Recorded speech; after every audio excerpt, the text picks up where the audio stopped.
నమస్తే, welcome to Praveen and show vlog 29. So ఎక్కడ దూరంలో చూసుకోవచ్చు. రీసెంట్గా మా గిల్లులో ఇల్లు అయితే కన్స్ట్రక్షన్ అయితే అయిపోయింది. సో వాళ్ళు కవర్ తీసేస్తారు అన్నమాట. మెయిన్ సిమెంట్ వర్క్ అంతా అయిపోయింది. నెక్స్ట్ పెయింట్ వేస్తారు, చూద్దాం ఎలా ఉంటుందో. అండ్ బాగానే డిజైన్ నాకు లుక్ బాగా అనిపించింది. బాల్కనీ కూడా ఉంది. ఎవరన్నా రెంట్కుంటే ఇట్లా వాళ్ళకి వ్యూ కూడా బాగుంటుంది. రోడ్ సైడ్ వ్యూ బాగుంటుంది అనమాట. అండ్ ఇటు సైడ్ వచ్చేసరికి చూసుకోవచ్చు పోయి మా దగ్గర సరౌండింగ్ ఏరియాస్లో ఉన్న చెట్లు ఏవైతే ఉన్నాయో డ్రై అయిపోతున్నాయి. కోల్డ్ వెదర్ చలి వల్ల ఆకులు ఏమంటారు ఎండిపోయినట్టు అయిపోయినాయి. ఇక్కడ మా చెట్టు ఒకటి, మా రూమ్ దగ్గర ఉన్న చెట్టు జర గ్రీన్ ఉంది, కానీ అక్కడ చూసుకోవచ్చు కొన్ని చెట్లకైతే కొమ్మలు కూడా బయట ఎండిపోయినాయి. అక్కడ ఆకులు లేవు. ఆ చెట్టుకు కూడా పువ్వులు కొన్ని ఉన్నాయి, పైన ఉన్నాయి. సో వెదర్ వల్ల అండ్ చలికాలంలో ఆకులు అయితే బాగానే రాలిపోతున్నాయి చెట్లకి.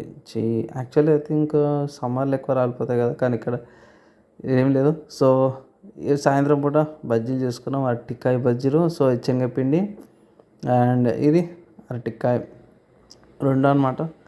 అరటికాయ బజ్జీలతో చేసుకోవచ్చు రెసిపీ. అండ్ ఆల్రెడీ మేము ఏం చేసామంటే టమాటా చట్నీ అటు ఉడుకుతుంది. సో టమాటాలు ఉడకబెడుతున్నాము. సో దాంతో మిక్సీలో వేసి పోపు పెట్టేసి టమాటా చట్నీ అది అంతే.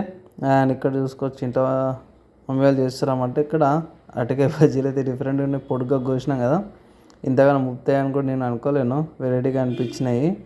అండ్ దాని తర్వాత ఇట్లా వేసారు. సో ఇంట్లో పొడుగ్గానే డిఫరెంట్ స్టైల్ అనుకోవచ్చు పోయి బాగుంది. నాకైతే పొడుగ్గా బజ్జీలు ట్రై చేయడం తక్కువ అనమాట. నార్మల్ రౌండ్ పొడుగు చూసుకుని అట్లా. కానీ ఇక్కడ చూసుకోవచ్చు సిస్టమ్ కూడా పెట్టుకొని తినుకుంటూ కూర్చున్నాం.